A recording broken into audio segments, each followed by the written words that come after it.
Welcome to Chronic Health Collective, where we empower you to transform every area of your life. We've gathered the best coaches and experts in the world to bring you insights that will elevate your physical, mental, and spiritual well-being. Whether you're looking to boost your energy, to heal relationships, or to live a more productive, balanced life, we're here to guide you every step of the way. My name is Minna, and in our episode today, we have Kristy Boyd Johnson with us. Now, Kristy, I've known her for a long time. She is a teacher, but she's not your average teacher. She's been teaching for 30 years. She's a 30-year veteran who has survived the wild jungle of education, armed with nothing but a red pen and an unwavering belief that learning is meant to be fun. And I agree, learning should be fun.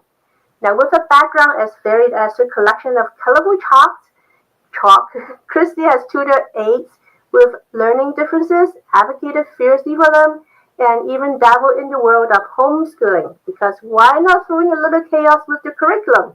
Now, after witnessing both triumph and train wrecks in the classroom, she decided it's time for a paradigm shift that could benefit students, parents, and teachers alike. They entered the Barefoot Learning Club, where the motto is teach them how to learn, not just what to learn. No shoes required. Now, in Kristy's quest to redefine education, Kristy believes that learning should be less about sitting down and shutting up and more about joyfully exploring the world. So if you're looking for someone who can turn the traditional classroom upside down, preferably while barefoot, Kristy Boyd Johnson is your go-to guru. Welcome, Kristy. Thank you, Minna. It's so nice to be here with you. I love how you say we just sit down and shut up. That's pretty much how I grew up in my school. You know, as we know, I grew up in Hong Kong, and we go to school, wear the uniforms, we just sit down and shut up for 8 hours, and that's how we learn. So there's something wrong with it, right? Right, and then go home and sit down and shut up even more and do all your homework. Exactly, a lot of homework. Oh, yes, and that's a rough gig. It is. So why don't you tell us a little bit about how you got into teaching and what kind of problems that you see with teaching these days? Okay. Well, I started out as a very young teacher. My very first classroom was a kindergarten classroom, and I was hired to replace someone who was leaving. And I was told, you're going to come in and she's going to train you for a couple weeks so you get to know the kids, blah, blah, blah. I'm like, okay. So I show up and I go in there and the classroom teacher says, oh, it's so nice to meet you. Just hold down the fort while I run to the restroom. And she never came back. Just left me there. In this room with you ended up popped into the pool. Yeah, and they're 5 and they're running around and I don't know them, they don't know me. It was my very first classroom, and let me tell you, all of your theoretical stuff that from school goes right out the window the second you walk into a classroom. So I literally had a trial by fire and had to learn fast on my feet. And then to make matters even worse, in the first week, I got in trouble because I finally wrangled them and I got them interested. And we were doing this little fun thing where I had them all lined up and everybody was a planet. One person was the sun. And they were learning how the planets go around the sun by walking. And the principal walked in and yelled at me. because you're not following the approved curriculum. Do you know how many times I heard that over 30 years? And I said, yeah, so what? My kids do better than the kids in the school. So, I'm doing something right.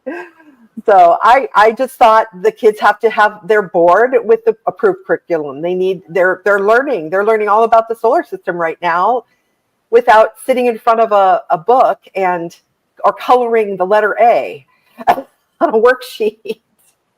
Let me ask you this. I noticed that, kids can get bored easily, right? Why is the curriculum designed in a way that is so boring? Oh, that is a really great question. It's, the short answer is it's by design. It is intended, the curriculum has nothing to do with learning at all. It is all about sitting down, shutting up, doing what you're told.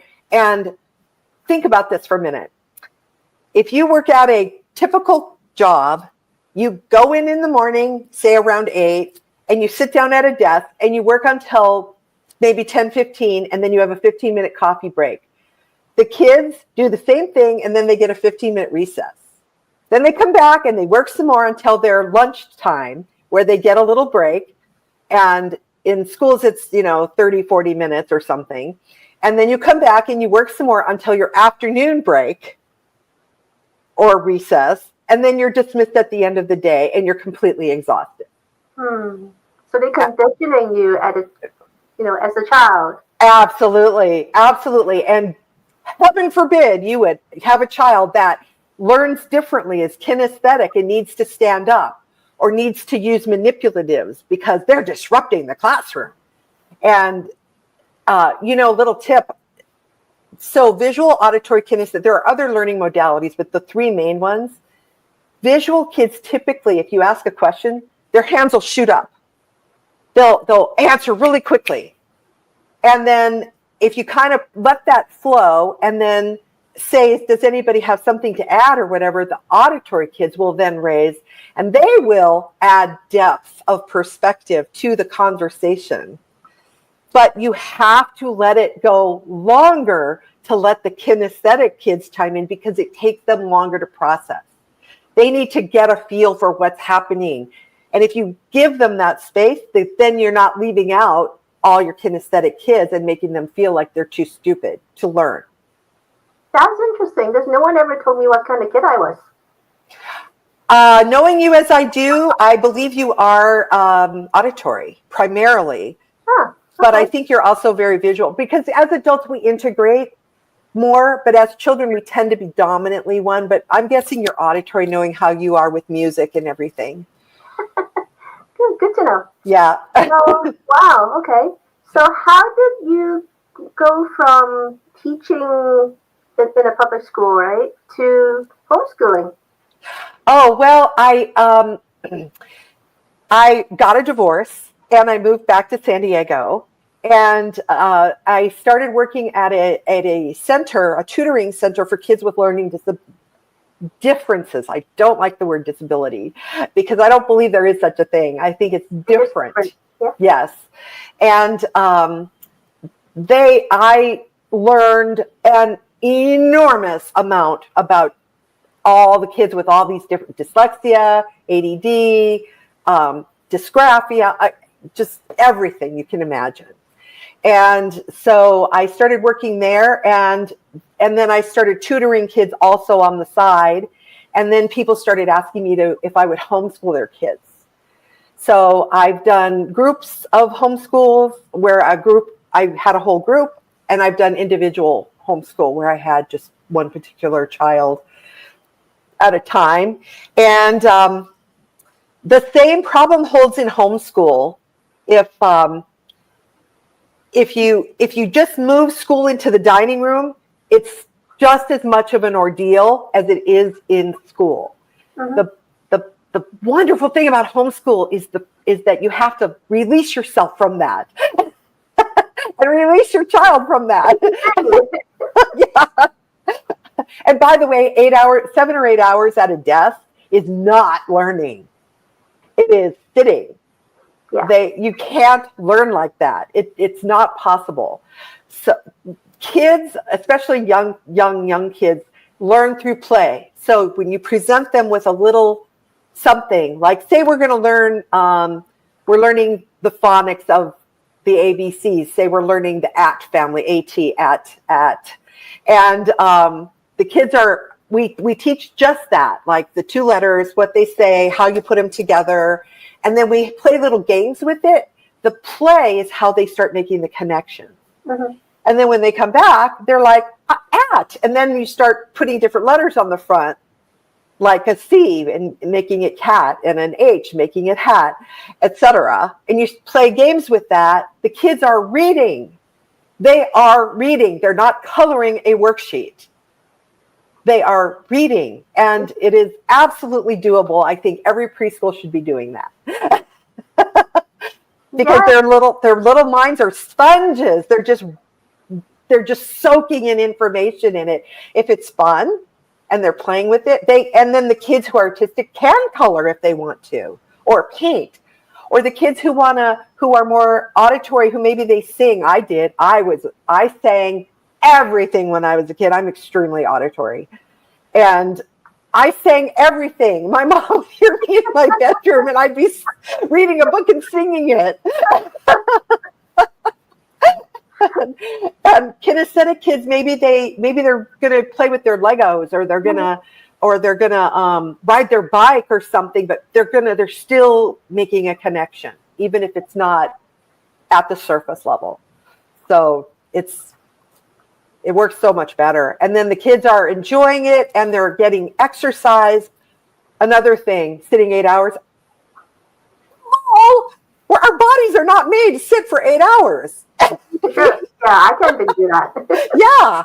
So no. And let's give them movement and activity. And that's conducive to their overall health and well-being. And besides just also helping them learn, it's a big deal. Mm. So let me ask you this, because you mentioned kids that are different, right? They have different challenges. We are actually seeing a lot more kids these days with all kinds of challenges, right? Whether it is, vaccine related or whatever it is. Yeah. But the percentage of kids nowadays with challenges is definitely 1,000 times higher than when we were growing up as kids. Right. So do you suggest these kids would it be better for them to be homeschooled than going to like a school? Well, I think I personally love the homeschool thing, but there are sometimes there's situations that it's not possible.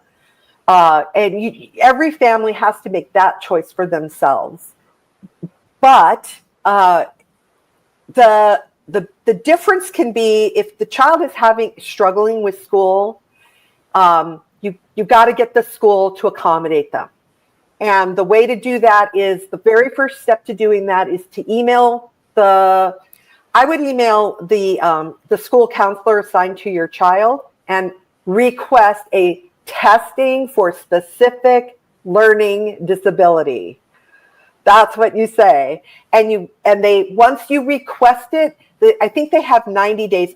Every state, now to be fair, I taught in California, so this might be different for the state you're in, because every state has its own rules around education.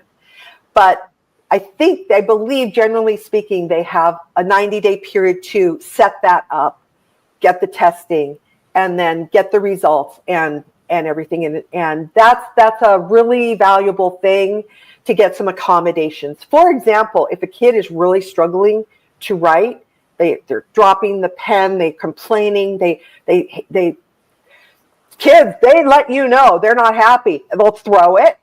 They'll say, I don't want to do this.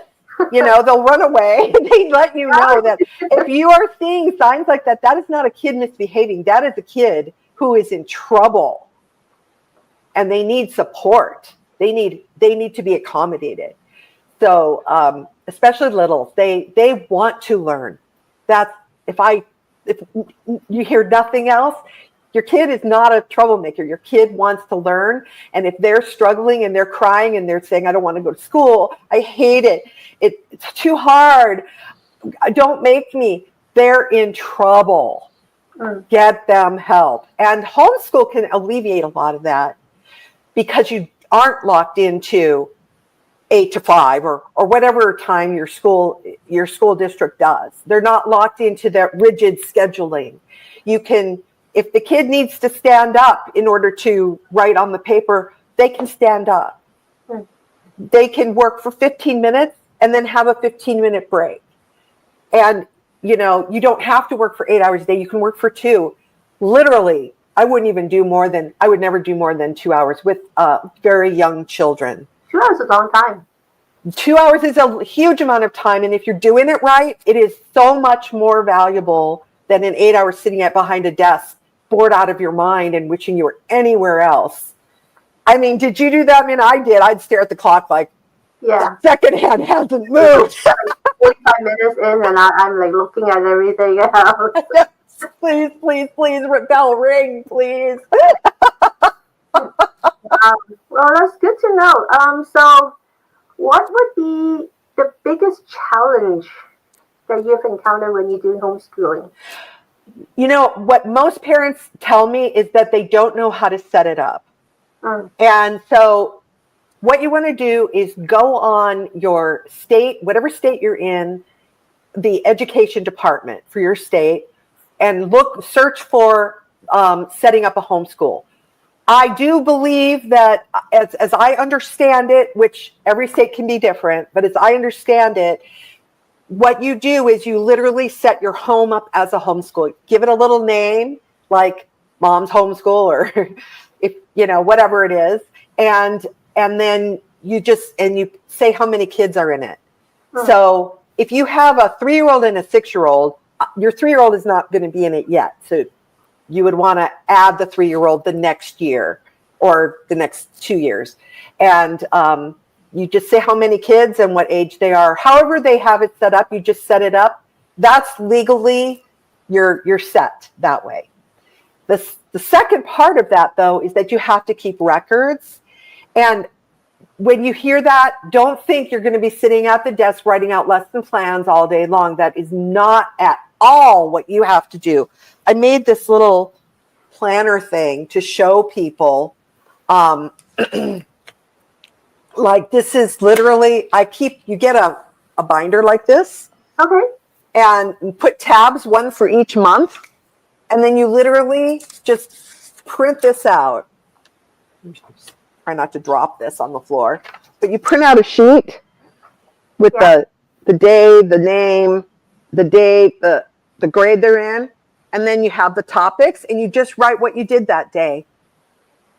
Okay. Like if you read Cat in the Hat, that was your reading. If you for math, you did this, you just write what you did, make notes, stick it back in your folder. And that is your record and your lesson plan for the day. And at the end of the year, you've got a binder with tabs for September, October, November, December, etc. And you have every day. And if they're sick, just write child was sick today for that and make a note of that date. Kids are allowed to have sick days. Okay. Well, that's good to know. So, Kristy, let's take a quick break. And when we come back, we're going to talk a little more about the socialization aspects of homeschooling. An empowered life has no expiration date. We're all created to do incredible things. Like conquer summits, catch big waves, and live our passions. As time goes on, our bodies begin to show signs that things just aren't as they used to be. Our energy levels decline, sleep patterns shift, and recovery slows. But our bodies are masterpieces of design, holding the potential to bounce back better than ever. With X39, we achieved something remarkable in the field of wellness and regenerative science that others could not. By utilizing LifeWave's unique patented technology, X39 uses light to elevate GHKCU, a copper peptide known to support overall health and wellness. Unlike traditional light therapy, which requires external light sources, X39 uses the body's own infrared light to naturally increase vitality, enhancing the body's flow of natural energy. For improvements in strength, stamina, performance, and overall health and well-being, with the simplicity of an affordable, non-invasive, non-transdermal patch. As we age, levels of these life-enhancing elements, which are associated with wellness and longevity, begin to decline. LifeWave invested 10 years into stem cell research, which resulted in over 70 patents. X39 was born to bring to the public a product that could support wellness in an entirely new way, supporting the production of younger, healthier cells with wearable light technology. Becoming a powerhouse is easier than you think. Harness your body's natural potential to maintain youthful energy and vitality, because life comes at you fast, but it doesn't have to pass you by. Live long, live well, live young. Be the light with LifeWave X39. LifeWave. Imagine a life where every day is fueled by energy, vitality, and purpose. Where age is just a number and your best years are always ahead. Hi, I'm Andy Nam, certified functional nutrition longevity coach, best-selling author, and international speaker. After reversing my own chronic health struggles, I'm now on a mission to help you live longer, stronger, and of course to look younger. I combine biohacking, cutting-edge nutrition, and stem cell technology to unlock your body's full potential. So no matter where your starting point is, I'm going to guide you toward a chronically healthy life. Ready to reverse aging and take control of your future? Connect with me today. Your journey to longevity starts here. Welcome back to Chronic Health Collective. So, Kristy, let's follow up with some questions about set up homeschooling. Let's say a parent has, I'm in Texas. People have 4 kids here, right? What age can they actually start doing homeschooling, and can they actually handle all 4 kids at home? Well, that's an interesting challenge, because you can't, if you have a child who's 13 and a child who's 5, they're not going to be anywhere on the same level. However, if you start your first child at the beginning, say age 5, that's generally, but really 4, some kids read at 3. I was one of those kids. And so I know, those are the kids that I always say that are going to read no matter what the schools do to them. They just are. And you're lucky if you have one of those. But anyway, you start, the absolute number one thing you do with your young kids is you focus on reading. And phonics. Everything you can do with phonics to help them make those connections between, this is what an A looks like on the page. This is the sound that comes out of your mouth when you see that symbol. And then the next symbol, this is a T. And when you put them together, it makes a word. And they have to make those connections. That's reading. That's the basic foundation. If they can't do that, that's one of my big peeves about our education system, is they have removed those tools, and which is literally like saying, okay, little Johnny, you're going to take this nail and you're going to hammer it into this wood, and we're going to make this box. And then you take away the hammer and say, we'll figure it out. It doesn't work that way. It doesn't work that way. And then when the kid can't do it, you tell them, you must be stupid. No. You took away the tools. You give them the tools. The kids will learn. Now, speed, never ever judge one kid with another kid, even in the same family.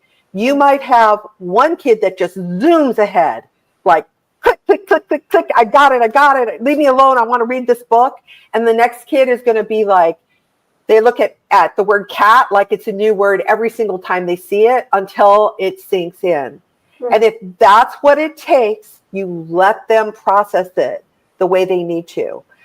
So if you have a kid who is kinesthetic like that, who's slow to process, you always want to connect with a pencil in hand on paper, not on the computer. It has to be in the hand for the brain connection, hand, brain. It's a literal neurological thing, which I'm not going to explain because that would be very boring and take too long.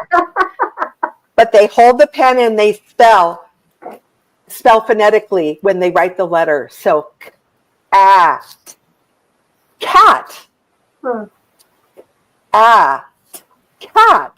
And then that multisensory, they're hearing it, they're seeing it, they're writing it, and they're making the connection, and that helps them make it faster. So let me ask you this. It almost sounds like you're not only teaching the kids, but you actually train the parent to how to teach. absolutely. That is an essential thing. Parents are, I have to admit, when I remember how it felt to walk into that classroom, I was young. I was in my early 20s, and she just left me there, And I remember it's terrifying, and you have no idea what to do. And I generally knew what to do, but I didn't know what to do. So I understand that and it is, if you've got someone who can guide you through that, which is what I do, is I help. Once you've got it, you're just going to fly, because each successive kid, then you know what to do. The other thing you want to focus on is math. The 4 addition, subtraction, multiplication, and division. The 4. One at a time, please. Don't dump multiplication on kids who are just learning to add. Please don't do that. That's something the schools do. Don't do that to your kids. Let them understand the concept of putting things together. And then when they'll start, you can play games with them to show them taking away. If you have 8 cupcakes and I steal 5 of your cupcakes, how many cupcakes are you going to have left? Kids love that stuff. They go, I don't have any cupcakes. That's from you. Say things like that. It's pretty funny. And so then it becomes a game, but they're getting the concept of putting them together and taking them away. And then you start adding in the numbers, because again, the symbol for a 3, I don't know if it's backwards on the screen, they need to know that that's a 3, that 1, 2, 3. They need to connect that. So those 2 things, if you do nothing else with your little 5, 6-year-olds, that is all you have to do.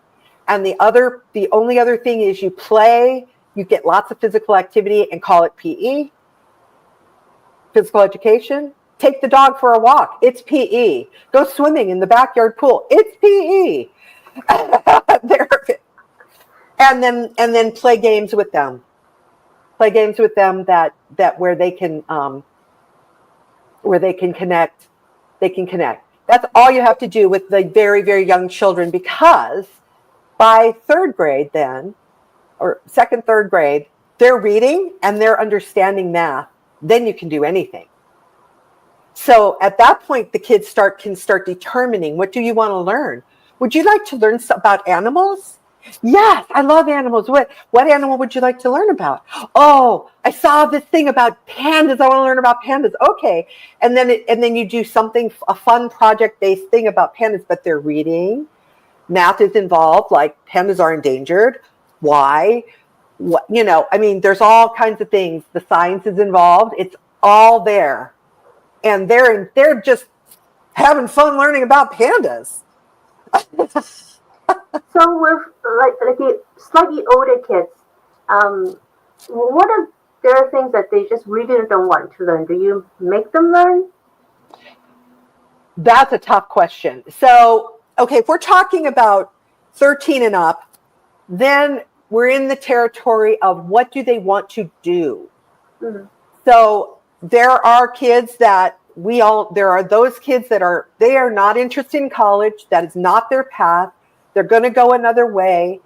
They're so hands-on. They want to do auto mechanics, or they want to be a pilot, or whatever. Mm-hmm. That's all fine and good. Let them explore all that. one of my students years ago, he resisted math. He just hated it. We were doing algebra and then we were moving into geometry.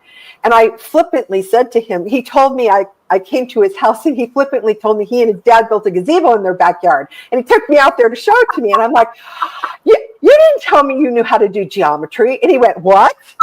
That's geometry? I'm like, yeah. And I explained to him how it was geometry. And after that, math was his favorite subject. And he blew through it. He just learned it. He just absorbed it because his attitude shifted. So if you want them to learn something, it has to connect, especially with kids today, it has to connect to something real for them. Mm.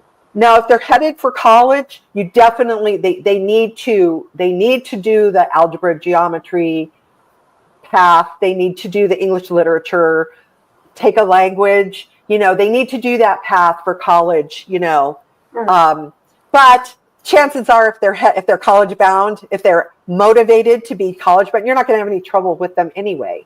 They're going to do it, and they're going to accelerate it. They're going to do more than they probably would do in school, where so much time is wasted.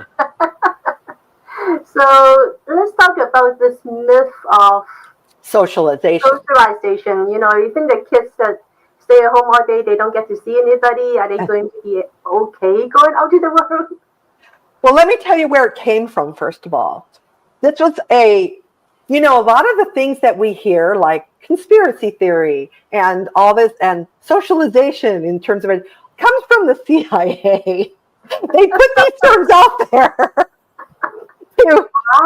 to like freak people out and make them think things that aren't true. So socialization is a myth, because what the school system means when they say that is sit down, shut up, and do what you're told, so that you grow up and become a drone that does what you're told. It doesn't ask questions. Don't ask questions. No. But what we mean are parents, uncles, aunts, grandparents, people who love our children, your families, your friends. What we mean is we want our children to have friends. We want them to get along with their friends. We want them to have kids to play with. That's what we mean. So that's easy. Your kids probably have kids they play with in the neighborhood already. So do play dates. If your child, as they get a little older and they have interests, there's all kinds of things ranging from, camps for everything you can imagine, to Boys and Girls Clubs, YMCA, swimming lessons, anything you can imagine, singing, music, anything you can imagine. It's out there, ranging in price from free to expensive. So, however your budget is, because we all know how that goes. Yeah. But socialization is easy peasy. You do not need to worry about that at all. Socialization, I think I can see your point. But kids nowadays, all they have is their phone and the tablets. They don't actually get to see anybody. Is that going to impact their socialization skills?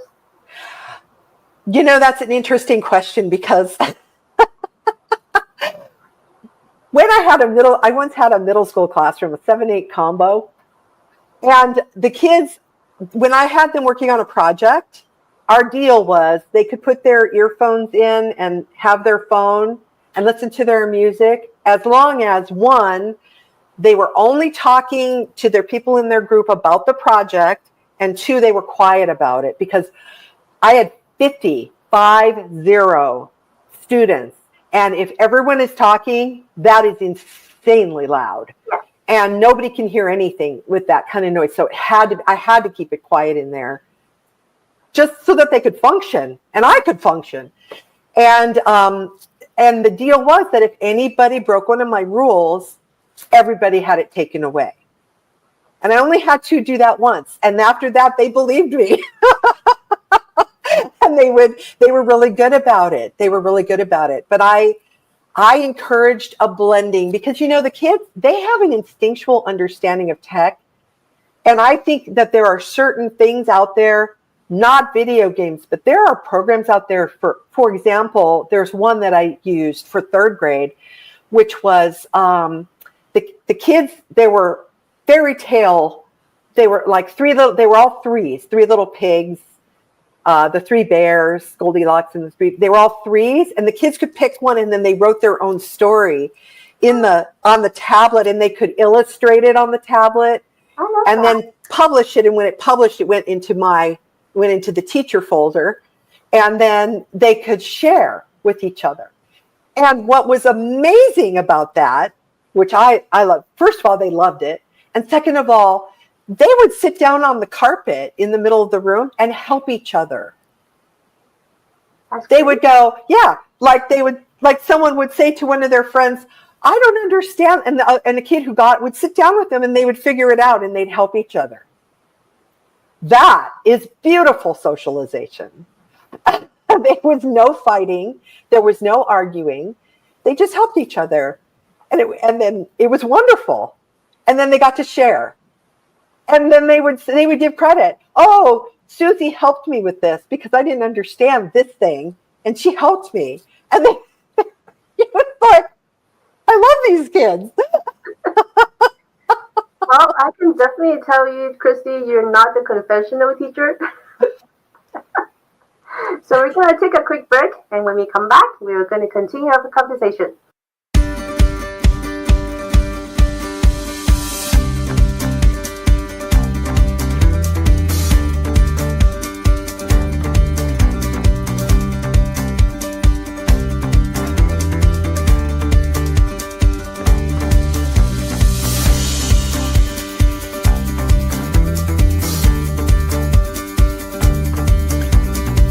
Be attentive to what you tune into, attentive to love and curiosity, interest and enthusiasm. Passion is love. And when we talk about love, it's love of self, love of others, love of God, love of the process. Passion is that place, that sweet spot where we are living intentionally, we are living attentively. Are you struggling to communicate effectively or lead with clarity? At Bambushu Coaching, Vince, a certified peace specialist and brain health trainer, offers solutions tailored to your needs. Whether it's developing better leadership skills, improving communication, or fostering peace in stressful environments, Vince has the tools to help you thrive. Through personalized coaching and training, Vince helps you tap into your strengths, reduce stress, and communicate with confidence. The result: stronger leadership, clearer communication, and more peaceful, productive environments. Ready to lead with clarity and peace? Connect with Vince at Bambushu Coaching today. Welcome back to Chronic Health Collective.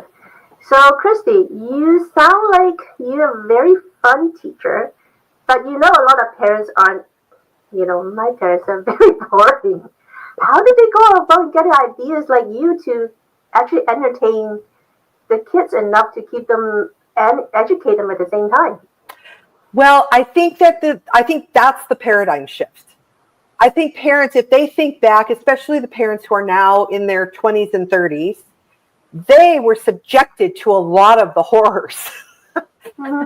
And a lot of them probably hated school too, because they were made to feel like they couldn't do it, or they were deficient because they didn't learn like their kid sitting next to them or whatever. So I think it's really important to understand that was done to you, that it isn't you. And let go of all that stuff. Just let it go and allow your child to be who they are, and allow yourself to be who you are. Because I promise you, when you start teaching your kid, you are going to learn an insane amount of things that didn't click for you when you were a kid and you were in a classroom being told how wrong you were all the time. Unless you had a really good teacher who didn't do that to you. They're boring ones. That's true of pretty much every profession, yeah. Yeah. But also, you can start kids early, like as early as 3. For example, I made this, I don't know if you can see it, but I made this number chart with the numbers. Yeah. And you can just put it on the floor. Notice that it's the number, and And the spelling of it, My light went out. Yeah, and the spelling of it, because you want to connect. right? You want to connect the the word to the symbols. So they're making connections, but you can just take something big like this on a big piece of this poster board stuff. You can lay it on the floor, and then you go, okay, kids, which one is number 3? And they point, look at the word. They're connecting it, and then you go, okay, go get 3 rocks out of the garden, and they come back and put their rocks on the 3. And then you just play, and then you can play the game where they're having to go fetch, or you can take turns. Kids love it when you take turns. Like if you're reading a story, if the kid is doing pretty well, it's paragraph. So I'll read a paragraph, you read a paragraph, you go back and forth. Or if they're struggling a little, it's one line, one sentence. I read a sentence, you read a sentence. They love that. And they love goofy voices, by the way. If you make goofy they like it. But you can do it like where they pick the next number. So say they pick 9, and then they tell you have to go get 9 of something. Hopefully they won't tell you something ridiculous like 9 bricks or 9 tires or something like that. You might have to go, I don't think I can carry 9 tires. Could we do something smaller, and then they make them think about it a little bit. But that right there is they're making connections, and they just think they're playing a game. Interesting. Yeah. So let's flip the socialization issue around. If you're homeschooled, right? You see, when I was in school, it's always a competition. Who's the best student? Who's the fastest runner? When you're homeschooled, you don't get to compete. How do you get the competitiveness into a kid, or is that a bad thing? That's a really good question. I don't quite know how to answer that, except to say I think it's really important. Some kids are going to be naturally competitive. They're going to want to be on a soccer team. They're going to want to be on a swim team. And then they can get it out naturally like that. Other kids, maybe it's not natural for them to be competitive. Maybe they're more of a cooperative person. Maybe they're the ones that go around and help the other kids with their things, like the kids who help with their things in the school. Maybe that's their thing. Maybe that's what they need to be doing because they're here to learn that. And so when we allow the kids to be who they are, it just comes out. They can be who they are. I don't know that competition is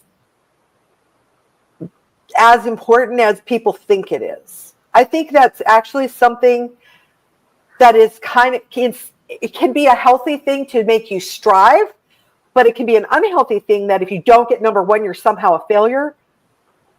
No. Yeah, I don't know if it's a good thing or not. It takes away some competitiveness, so I just figure ask.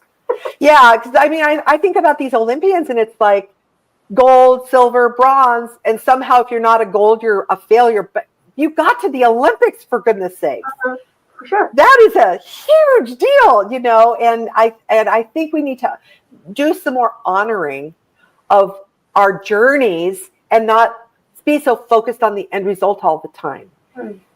Because especially with kids, their learning is a journey of exploration, and it needs to be fun and active, because that's how, think about this, Minna, and all you parents out there. How many times have you been mulling something over and you've gone out and taken a walk and the answer clicks in? That's true. That's what it is. You're giving yourself the permission. You're breathing. You're letting it go for a bit. You're letting your brain work on it, and it comes through. Kids are exactly the same. That's why the physical movement and not pressuring them so much and, to sit down, shut up, and do what you're told is so critical. Wow. So what would be some, let's say, non-traditional subjects that you would teach homeschooling that, the traditional schools don't teach you? Oh, I love that question.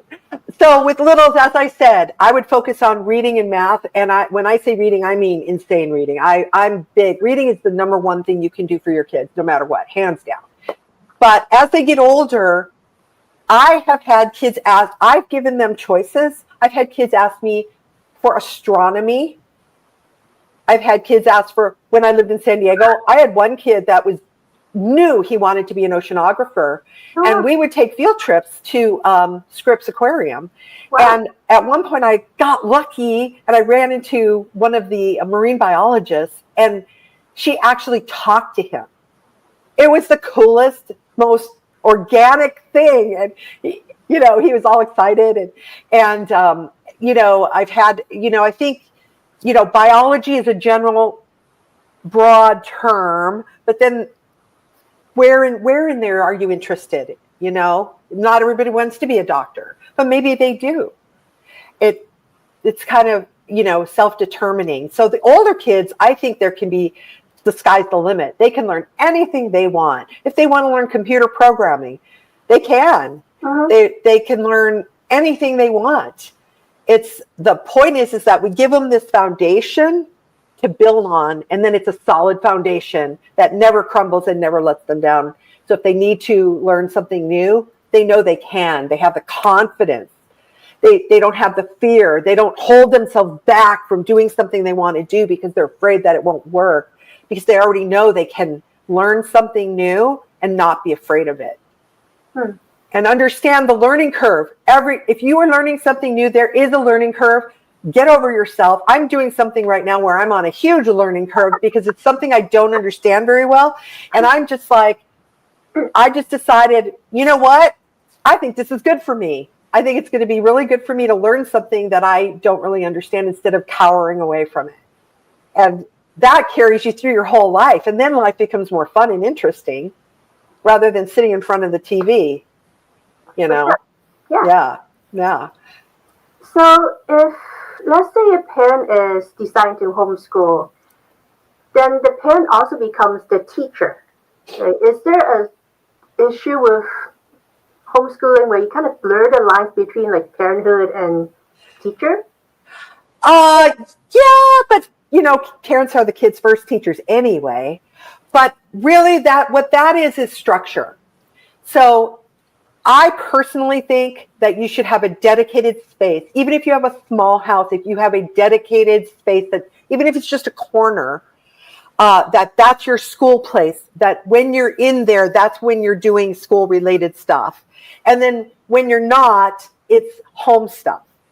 So that way it's kind of like if you're working at home and you have a home office. Like when I go into my office, I'm working. And when I'm not, well, I used to have a home office with a door, but now I don't. But when I'm at my desk, I'm at work. And when I'm not at my desk, I'm not at work.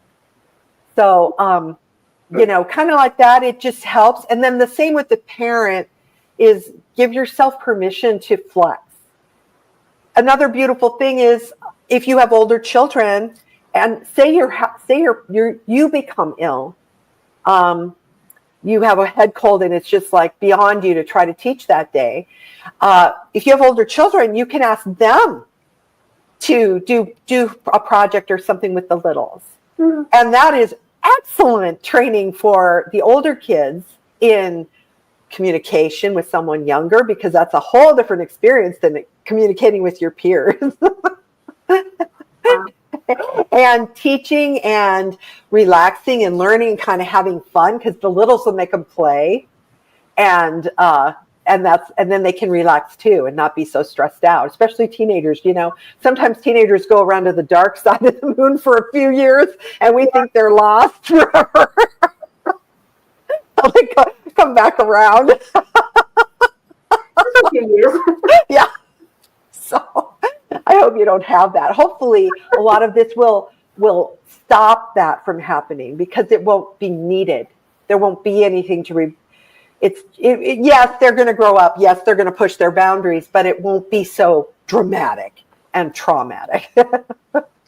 So who would not be a good candidate for homeschooling?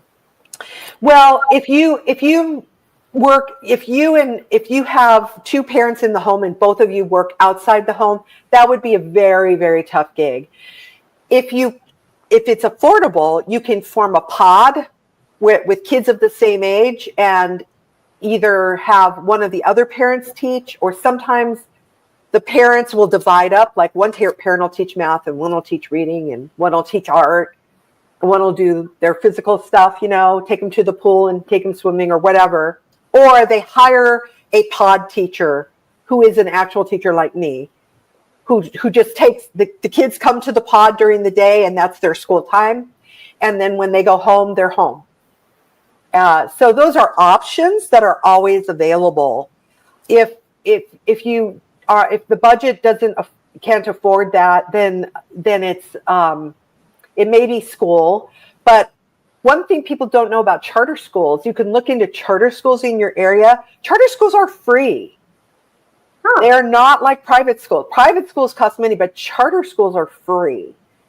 So look into them. Just be sure they actually teach the way you aligns with you, because I actually had a student at one, and their policy was that the parents could do the homework for the kids. I'm like, what? Wow. No. That is teaching the kids sitting home watching TV or playing video games and the parents writing their paper. It's like, no, yes. No, that's like saying, okay, little Johnny, you sit on the bench and watch me dribble the basketball. And then when the game comes, you come and play. No. So you want to check into that, and maybe if charter school is an option, talk to them there and make sure that it aligns, that they're not doing something that ridiculous. Oh, okay. Yeah. Well, so Kristy, let's wrap this up. I'm going to ask you a weird question. Okay. If you can choose to teach one really bizarre subject like dragon biology, what would it be and why would you choose that? I would probably, bizarre. That's a really good question. I would probably go for something. I would probably go for something super creative. Like, I would probably teach them how to write movies. Oh, that's an interesting one. Yeah. And then take it further, like write a little script and then, hire your actors and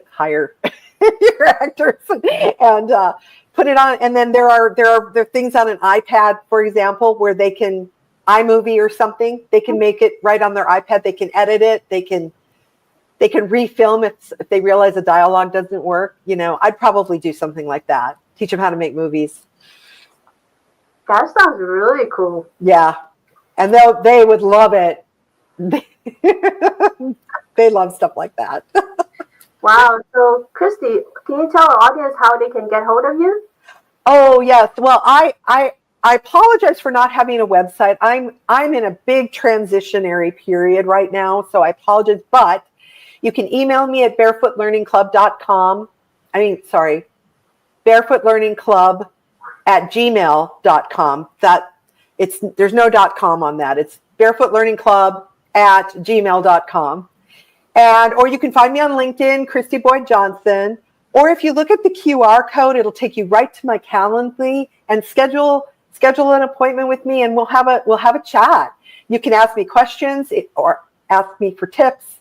Talk to me. I do offer consulting services for people to set up that are very affordable, because it's not an endless program. It's we come in, we do it, and you're done kind of thing. I'm so glad to have you here with us today, Kristy. Thank you so much. Thank you. I've enjoyed this. So join us here every Tuesday at 7 p.m. CST. You can watch past episodes at watch.e360tv.com in the Vitality TV network, on our YouTube channel at Chronically Healthy Life. And if you'd like to know more about Chronic Health Collective, visit our website at chronichealthcollective.com. We'll see you next time.